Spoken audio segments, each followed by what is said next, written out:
Friends, सत श्री अकाल। मैं हूं डॉक्टर नीलम, मोक्ष क्लिनिक जीरकपुर से। आज मैं आपको बताने जा रही हूं एम्फाइसीमा के बारे में। एम्फाइसीमा हमारे जो फेफड़े हैं, जो लंग्स है, इसमें जो लंग्स के उस एरिया में डैमेज और डिस्ट्रक्शन हो जाता है जो कि गैस एक्सचेंज में हेल्प करते हैं। मतलब कि लंग्स के जो एरिया है उसको बोला जाता है एल्वियोलाई। वहाँ पर क्या होता है कि जो भी हम सांस अंदर लेते हैं, उस सांस में क्या होता है, एयर में ऑक्सीजन होती है। वो ऑक्सीजन ब्लड में चली जाती है, खून में चली जाती है, और खून में जो कार्बन डाइऑक्साइड होती है वो वापस जो है एल्वियोलाई से होते हुए, ब्रोंकाई से होते हुए सांस से हम बाहर छोड़ते हैं, एक्सेल करते हैं। अब इसमें जो है, मैं आपको पहले एक बार थोड़ा सा डिटेल समझा दूं कि क्या होता है। जैसे हमारे फेफड़े हैं, हमारे गले में होती है विंड पाइप, जिसको कि ट्रेकिया कहा जाता है। ये ट्रेकिया जो है दो पार्ट्स में, मतलब दो ब्रांचेस में डिवाइड हो जाता है, एक राइट में और एक लेफ्ट में। जो राइट है वो राइट लंग्स में चली जाती है ब्रांच, जो लेफ्ट है वो लेफ्ट लंग में चली जाती है। इसको कहा जाता है ब्रोंक्यूल्स। मतलब ये एयरवेज होते हैं लंग्स में। एयर मतलब हवा, वेज मतलब रास्ते, हवा को अंदर और बाहर लेकर जाने वाले रास्ते, उनको कहा जाता है ब्रोंकाई, और जो छोटे रास्ते होते हैं उनको ब्रोंक्यूल्स। अब ये जो ब्रांचेस हैं, मतलब यूँ समझ लीजिए कि एक पेड़ है, पेड़ का जो मेन तना है वो गले वाली विंड पाइप है, ट्रेकिया है। उसके बाद जो पेड़ है आके शाखाएं बन जाती हैं। शाखाएं कितनी होती है? बहुत सारी, है ना। एक शाखा, फिर दूसरी, फिर तीसरी, फिर चौथी, फिर पांचवी, छठवीं। फिर जो पहली शाखा है उसमें से फिर बहुत सारी शाखाएं निकली, फिर दूसरी है उसमें से बहुत सारी निकली, फिर फर्दर उसमें से निकली। मतलब यूँ समझ लीजिए कि जैसे कि एक पेड़ होता है, उसमें बहुत सारी ब्रांचेस होती हैं, उसी तरह हमारे दोनों फेफड़े में बहुत सारी ब्रांचेस होती है, जिसको ब्रोंकाई, ब्रोंक्यूल्स कहा जाता है। जहाँ पे ये लास्ट वाला ब्रोंक्यूल होता है, वहाँ पर होते हैं छोटे छोटे राउंड बॉल्स जैसे स्ट्रक्चर्स, जिसको एल्वियोलाई कहा जाता है। ब्रोंक्यूल्स होते हैं, ब्रोंकाई होते हैं, इनका काम होता है सिर्फ हवा को उन एल्वियोलाई तक लेकर जाना। लेकिन ये जो एल्वियोलाई होते हैं, इसका काम होता है गैस एक्सचेंज का। जो हवा में ऑक्सीजन थी वो ब्लड वेसल्स में चली जाती है, ब्लड में चली जाती है, और ब्लड में जो कार्बन डाइऑक्साइड थी वो वापस एल्वियोलाई में आ जाती है। एल्वियोलाई का जो है स्ट्रक्चर इस हिसाब से बना है कि वहाँ पे जो है गैस जो है ट्रांसफ़र इजीली हो जाती है। ये जो एल्वियोलाई हैं, जो गैस एक्सचेंज में हेल्प करते हैं, जब इसका जो शेप है, स्ट्रक्चर है, वो डैमेज हो जाता है, डिस्ट्रक्ट हो जाता है, तो उसको हम एम्फाइसीमा कहते हैं। पहले मैं आपको ये जो स्ट्रक्चर है एल्वियोलाई, इसके बारे में थोड़ा सा बता देती हूँ, नॉर्मल कैसे होता है, तभी आप इसको एबनॉर्मल समझ पाएंगे। नॉर्मली ये जो एल्वियोलाई होते हैं, जैसे अंगूर का गुच्छा होता है ग्रेप्स का, उसमें छोटे छोटे ग्रेप्स होते हैं, बहुत सारा मतलब बंच होता है। तो ऐसे ही ये जितने भी हमारे जो सांस वाली पाइप होती है, नलिकाएं होती है, ब्रोंक्यूल्स होते हैं, मतलब वहाँ पे जो छोटे छोटे गुच्छे जो है अटैच होते हैं। मतलब ये एल्वियोलाई अगर हम काउंटिंग करें तो आप यूँ कह सकते हैं कि 300 से 400 करोड़ तक होते हैं। इतने ज़्यादा ये छोटे छोटे जो बॉल्स होते हैं, जो एल्वियोलाइज होते हैं, वो फेफड़ों में होते हैं। मतलब 90% जो लंग्स की जो वॉल्यूम एक तरह से, वो सारा जो है एल्वियोलाई की वजह से होता है। और इनका जो है साइज़ बहुत छोटा होता है, 200 से लेके 500 माइक्रोमीटर तक होता है। मतलब ये एल्वियोलाई से बॉल्स बहुत छोटी छोटी होती हैं और बिल्कुल थिन, बिल्कुल पतली लेयर होती है, और अंदर से पूरी वेट, मतलब गीली जैसे रहती है, उस तरह से इसका स्ट्रक्चर होता है। इसके एल्वियोलाइज के आसपास जो है पूरी ब्लड वेसल्स होती हैं। मतलब खून की जो नसें हैं वो इसके चारों तरफ से, जैसे एक जाल होता है, नेट होता है, जाली होती है, उस तरह से जो खून की जो नसें, बारीक नसें होती है, कैपिलरीज होती है, उन्होंने एल्वियोलाई को घेरा होता है। तभी तो आपका जो एल्वियोलाई में से ऑक्सीजन है वो ब्लड में जाएगी, ब्लड से कार्बन डाइऑक्साइड जो है एल्वियोलाई में आएगी। इसमें क्या होता है, जैसे कि मैंने बताया था, जैसे ब्रोंकाई होते हैं, एयरवेज होते हैं, जो हवा के रास्ते होते हैं, ठीक जैसे कि उसमें सर्फेक्टेंट्स होते हैं, जिसकी वजह से जब हम हवा अंदर लेते हैं, इनहेल करते हैं, जैसे अब बैलून होता है, अब गुब्बारे में क्या है कि अगर हम हवा ज़्यादा भर देते हैं तो फट जाता है, बर्स्ट हो जाता है, और जब एकदम गुब्बारे में से हवा हम बाहर एक्सेल करते हैं, बाहर छोड़ते हैं, तो वो एकदम से कोलैप्स हो जाता है, एकदम से चिपक जाता है बैलून, है ना। लेकिन एल्वियोलाई जो ये छोटे छोटे राउंड बॉल्स होते हैं, जो एयर वेज होते हैं, इसमें एक सरफेक्टेंट होता है जिसकी वजह से जब बहुत ज़्यादा हम एक्स्ट्रा एयर इनहेल करते हैं तो ये बर्स्ट नहीं होते, और जब हम बिल्कुल हवा बाहर निकालते हैं जो लगाकर एक्सहेल भी करते हैं तो भी बिल्कुल कोलैप्स नहीं होते, जिसको हम बोलते हैं रिकॉइलिंग। मतलब रिकॉइलिंग कैपेसिटी जो होती है ये सरफेक्टेंट्स की वजह से होती है। और एल्वियोलाई में जो वेट सरफेस होती है उसमें क्या होता है कि ये जो है एंटी प्रोटीएज रिलीज करते हैं, जिसकी वजह से ये रिकॉइलिंग जो इसकी जो कैपेसिटी है वो बनी हुई होती है। क्योंकि एल्वियोलाई में क्या होता है, इलास्टिक फाइबर्स होते हैं। इलास्टिक आपने देखा है, जैसे घर पे इलास्टिक होती है, जो खींचो तो वो साइज में बड़ी हो जाती है, तो ठीक इसी तरह से एल्वियोलाई में इलास्टिक फाइबर्स होते हैं। तो इन्हीं इलास्टिक फाइबर्स की वजह से जो है ये डायलेट और कॉन्ट्रैक्ट होता है, जिससे हम हवा अंदर लेते हैं और बाहर छोड़ते हैं। ये जो एल्वियोलाई होते हैं इसमें यूँ लगा लो कि 80 स्क्वायर मीटर तक जो है प्रॉपर एरिया रहता है, और जो इसके आसपास ब्लड वेसल्स रहती है, मतलब एक एल्वियोलाई है उसके कम से कम 70% एरिया में ब्लड वेसल्स होती हैं। और अगर इन खून की नसों को सबको अगर इंची टेप से नापते हैं तो 1000 किलोमीटर, मतलब इतनी लेंथ होती है ब्लड वेसल्स के जो एल्वियोलाई के आसपास होते हैं। तो कितना एरिया है गैस एक्सचेंज करने के लिए लंग्स में। एल्वियोलाई के अंदर जो है मैक्रोफेजिस होते हैं। मैक्रोफेजिस वो वाले सेल्स होते हैं जो हमारी बॉडी की इम्यूनिटी को बनाते हैं। मतलब हमारी बॉडी की जो इम्यूनिटी होती है, रोगों से लड़ने की क्षमता होती है, उसमें जो सेल्स होते हैं वो सेल्स एल्वियोलाई के अंदर प्रेजेंट होते हैं, ताकि हम जो भी एयर इनहेल कर रहे हैं, हवा के साथ कोई भी टॉक्सिक मटेरियल अगर अंदर एंटर हुआ है तो वो उसको डिस्ट्रॉय कर सके। ये जो एल्वियोलाई होते हैं स्मॉल राउंड बॉल्स होती है, इनकी ग्रोथ जो है 8 साल तक मतलब होती रहती है। जब यही एल्वियोलाई डैमेज हो जाते हैं, डिस्ट्रक्ट हो जाते हैं, इसका शेप जो है बिल्कुल चेंज हो जाता है, डिस्ट्रॉय हो जाता है कम्प्लीटली, तो उसको एम्फाइसीमा बोला जाता है। एम्फाइसीमा होने का सबसे कॉमन रीज़न जो होता है वो सिगरेट स्मोकिंग होता है। इसके अलावा अगर कोई भी ऐसा केमिकल है जिसकी वजह से लंबे समय तक आपको मतलब ऐसे ही भी एक्सपोजर है, मतलब जो केमिकल्स हैं, कोई डस्ट है, कोई एयर पोल्यूशन है, जो कि आप लंबे समय से ऐसे ही इन्वायरमेंट में रहते हैं और बार बार ये केमिकल्स जो हैं, स्मोक है, फ्यूम है, बार बार हवा के साथ आपके फेफड़ों में जा रही है, तो ऐसे लोगों में एम्फाइसीमा के चांसेस जो हैं ज़्यादा होते हैं। या फिर जैसे जेनेटिक फैक्टर है अल्फा 1 एंटीट्रिप्सिन डेफिशिएंसी, इसमें भी जो है एम्फाइसीमा है होता है कॉमनली। अब इसमें क्या है, इसमें जो एम्फाइसीमा है इसमें जो एल्वियोलाई है उसका जो स्ट्रक्चर है बिल्कुल डैमेज हो जाता है, डिस्ट्रॉय हो जाता है। इसमें क्या होता है कि जैसे इरिटेंट्स हैं, कोई स्मोक है, वो जब हवा के साथ बार बार अंदर जाते हैं तो आपकी जो एल्वियोलाई और जो ऊपर के ब्रोंकाई होते हैं, है ना, उसकी जो लेयर होती है वो थिक हो जाती है, उसमें स्वेलिंग हो जाती है। अब उसकी जो लेयर है वो थिक हो जाती है और उसमें क्या होता है, म्यूकस होता है। ऊपर ब्रोंकाई बड़े होते हैं साइज में, उसमें जो म्यूकस बनता है तो एयरवेज जो है बंद नहीं होते, ऑब्स्ट्रक्ट नहीं होते। लेकिन नीचे जो बिल्कुल एल्वियोलाई के पास जो ब्रोंक्यूल्स होते हैं उनका साइज जो है बहुत छोटा होता है। अगर हल्का सा भी म्यूकस थोड़ा सा भी ज़्यादा हो जाता है, ज़रा सा भी म्यूकस जो है एक्स्ट्रा सिक्रेट होता है तो वो उसको ब्लॉक कर देता है, जो उसकी बीच वाली जो ओपनिंग है, जो जगह है, उसको ऑब्स्ट्रक्ट कर देता है, बंद कर देता है, जिससे हवा आने जाने में जो है प्रॉब्लम क्रिएट होती है, या हवा जो है टोटली जो है ट्रैप हो जाती है, मतलब एल्वियोलाई में फंस जाती है, बाहर एक्सहेल नहीं होती है। अब इसमें क्या होगा कि एल्वियोलाई में जैसे मैंने बताया था इलास्टिक फाइबर्स होते हैं, जिसकी वजह से उसका जो है रिकॉइलिंग कैपेसिटी बनी रहती है।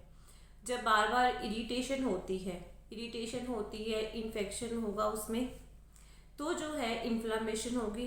इन्फ्लामेशन मैंने जैसे बताया था कि हमारी बॉडी की जो इम्यूनिटी है, जो कि हमारे रोगों से लड़ने की क्षमता है, जब वो उन सेल्स के बीच में और बाहर से कोई स्मोक है, कोई फ्यूम है, या जो इरिटेट मतलब जो हार्मफुल है हमारे लंग्स के लिए, फेफड़ों के लिए, उसमें और हमारी बॉडी की इम्यूनिटी के बीच में जब युद्ध होता है तो कुछ केमिकल रिएक्शंस होते हैं। जब वो केमिकल रिएक्शंस होते हैं तो सेल्स जो है एंटी प्रोटीएज जो है रिलीज करते हैं, जो कि इलास्टिक फाइबर्स को डैमेज कर देते हैं, धीरे धीरे करके डिस्ट्रॉय कर देते हैं, उसकी इलास्टिसिटी फैलने की और सिकुड़ने की शक्ति को ख़त्म कर देते हैं।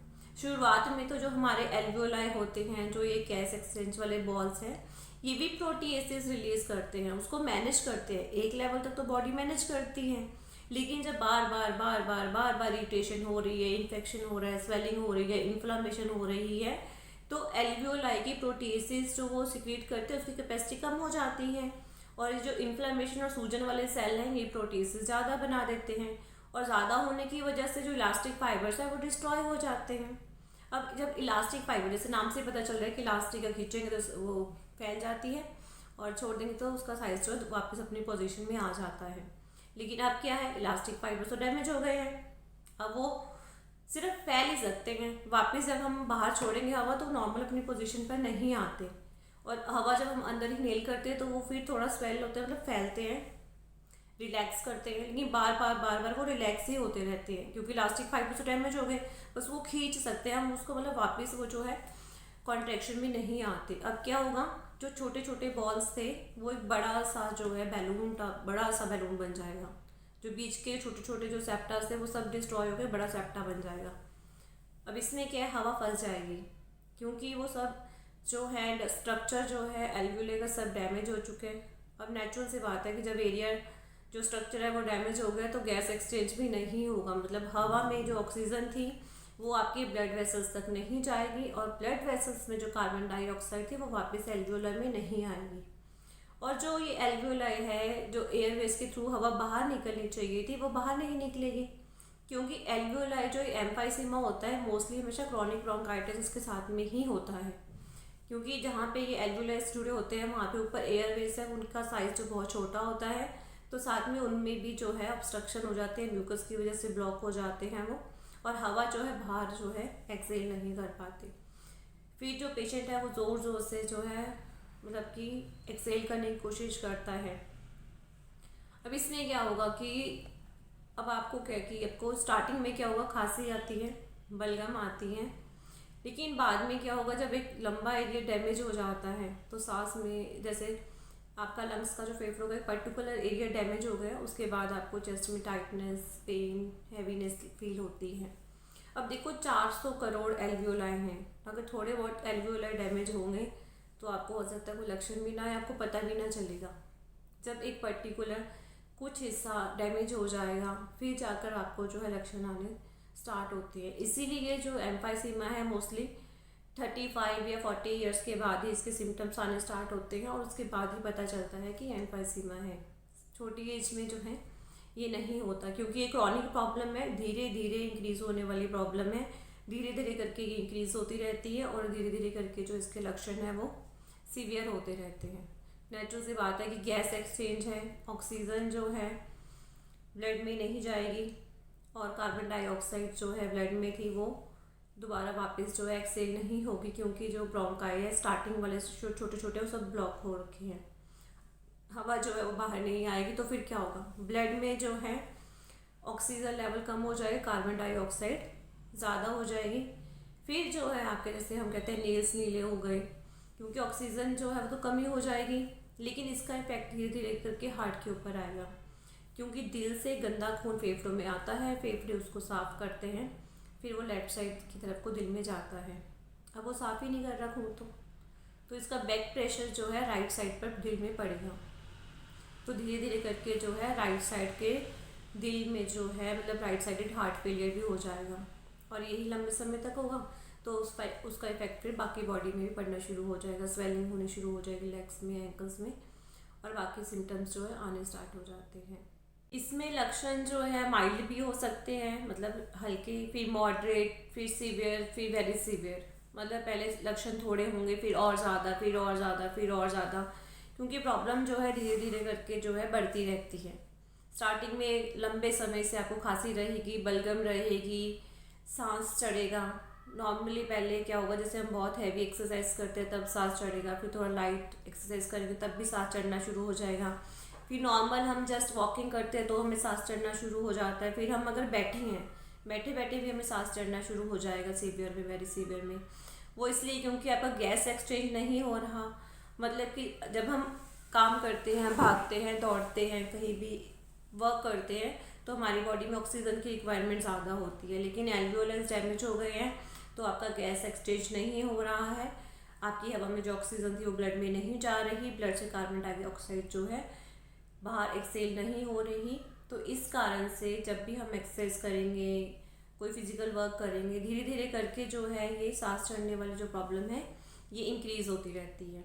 अब नेचुरल सी बात है कि बॉडी में टॉक्सिन जो है उसका लेवल धीरे धीरे इंक्रीज़ होगा, तो इसकी वजह से हमें थकावट रहेगी, वेट लॉस रहेगा, हमें एंजाइटी रहेगी, डिप्रेशन रहेगा, क्योंकि धीरे धीरे करके इसमें लक्षण जो है वर्स होते रहते हैं। सांस लेंगे, छाती में घड़घड़ की आवाज़, व्हीजिंग, क्योंकि म्यूकस जो है वो आपका उसमें जो एयरवेज है उसमें ब्लॉक हो रखा है, तो उसकी वजह से खड़खड़ की उसमें आवाज़ आती है, रैटलिंग साउंड आती है चेस्ट में, और व्हीजिंग होती है, सांस जो है हम जोर जोर के लेते हैं।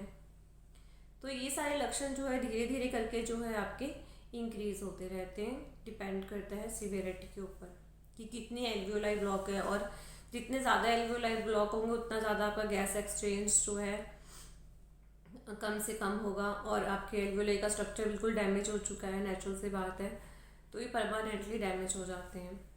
तो अब इसमें क्या होता है, जैसे जो लोग सिगरेट स्मोक करते हैं, जो लोग सिगरेट स्मोक करते हैं उनका जो है ऊपर का, जैसे हम फेफड़े हैं उसका, उनका ऊपर का हिस्सा जो है, ऊपर के हिस्से में जो एल्वियोलाई होते हैं वो डैमेज होते हैं मोस्टली, क्योंकि वो फिल्टर कर करके जो है मतलब एल्वियोलाई जो है डैमेज हो जाते हैं। लेकिन जैसे अल्फा-1 एंटीट्रिप्सिन डेफिशिएंसी है, इसमें तो जो है प्रोटीएसिस और एंटी प्रोटीएसिस का टोटली ही इम्बैलेंस है, जिसकी वजह से जो इलास्टिक फाइबर्स है वो डैमेज हो जाते हैं। तो इसमें जो है सारे ही एल्वियोलाई इन्वॉल्व होते हैं, चाहे वो फेफड़ों के ऊपर वाला हिस्सा हो, चाहे बीच वाला हो, चाहे नीचे वाला, चाहे लास्ट वाला। और जिनमें जैसे कोई इरिटेंट है, कोई स्मोक है लंबे समय से है और एल्वियोलाई डैमेज हो रहा है, जिनके जो बिल्कुल कॉर्नर्स वाले एल्वियोलाई डैमेज होते हैं, जो बिल्कुल लंग्स की लाइनिंग के साथ में होते हैं, तो बिल्कुल वो फूल जाते हैं, क्योंकि उनका स्ट्रक्चर डैमेज हो रहा है। छोटी छोटी बॉल से वो एक बड़ा सा जो है जैसे फुटबॉल कैसे, तो वैसे बड़ा सा एक गोला सेप्टा बन जाता है। अभी कभी भी बर्स्ट भी हो जाता है। तो क्या होता है, जैसे हमारे फेफड़े होते हैं उसके आसपास भगवान ने कवरिंग बना रखी होती है, जैसे फेफड़े हैं फिर एक कवरिंग, उसके बीच में लिक्विड होता है। जैसे कभी कोई मुक्का मारता है, जो उसकी कोई चोट लगती है, तो हमें उससे बचाने के लिए भगवान ने ये प्रोटेक्शन के लिए बनाया है। लेकिन जब ये अंदर से लेयर पड़ती है तो फिर वो उसमें इन्फेक्शन होने के चांसेस रहते हैं।